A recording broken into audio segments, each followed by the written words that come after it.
In the annals of history, few figures shine as brightly as King Solomon, a sovereign whose reign continues to captivate the imagination and inspire awe. His legacy, steeped in wisdom, prosperity, and unparalleled achievements, stands as a testament to the heights human potential can reach. Solomon's ascent to the throne of the Kingdom of Israel marked the culmination of a dynastic journey that began with his father, King David. Upon David's death, Solomon, endowed with divine wisdom, inherited a realm at the zenith of its power. His rule commenced around the 10th century BCE, initiating an era that would redefine the course of history. Solomon's wisdom remains one of the most renowned attributes of his reign. The biblical account of his sagacious judgment, exemplified by the famous story of the two mothers and the baby, has become an enduring symbol of discernment and fairness. His unmatched intellect attracted scholars and sages from far and wide, seeking to glean from his profound insights.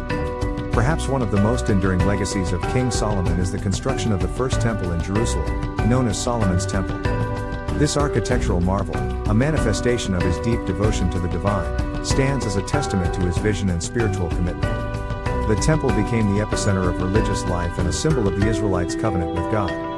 Its splendor and significance were celebrated throughout the ancient world. Solomon's Temple, also known as the First Temple, was a remarkable piece of architecture in ancient Jerusalem.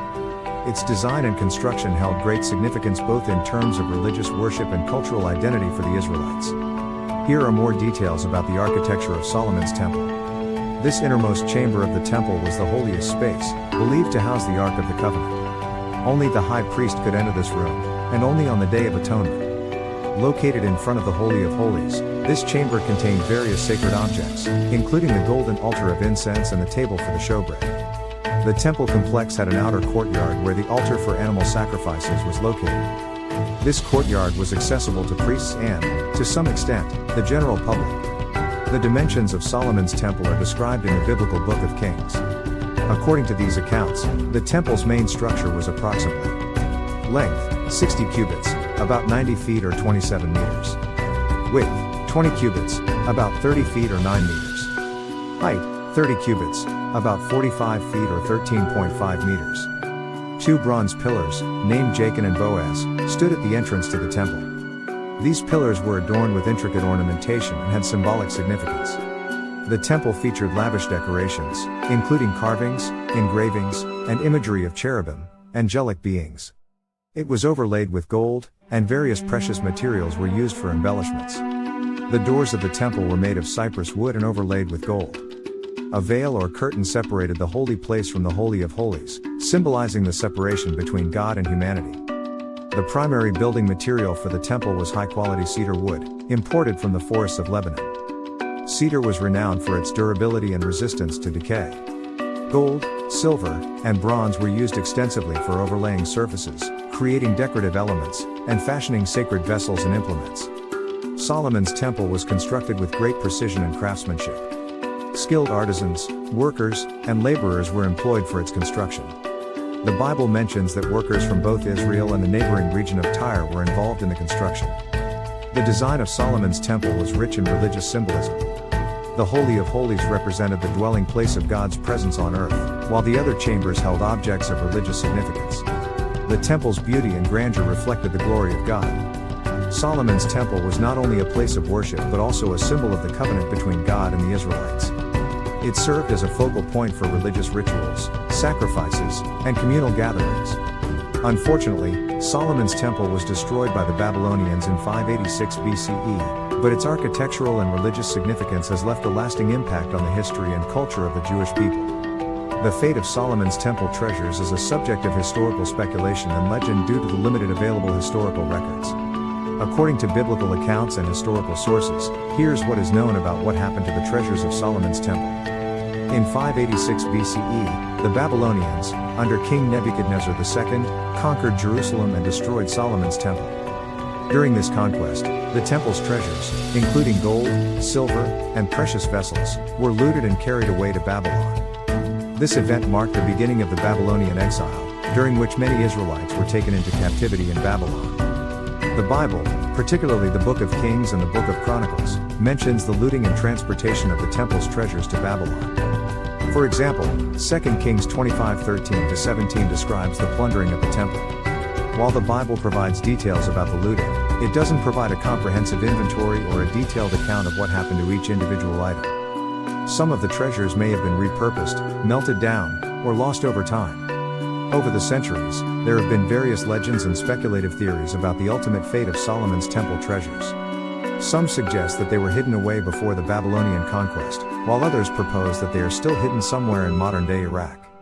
However, these claims lack concrete evidence and are often considered speculative. After the Persian king Cyrus the Great conquered Babylon in 539 BCE and allowed the Jewish exiles to return to Jerusalem, some of the temple treasures were reportedly returned to Jerusalem for the reconstruction of the Second Temple. This is mentioned in the Book of Ezra.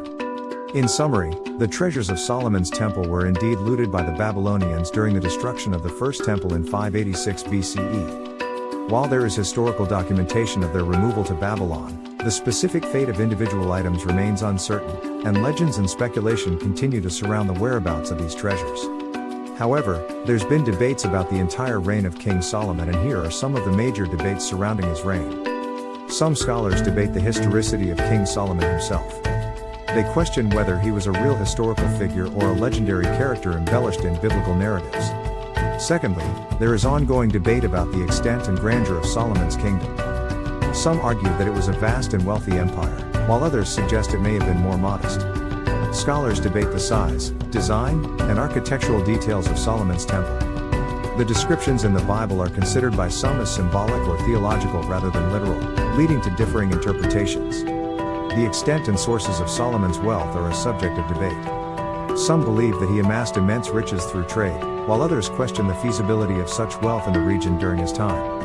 There's been debates about Solomon's religious practices and whether he genuinely maintained monotheism or tolerated the worship of foreign gods.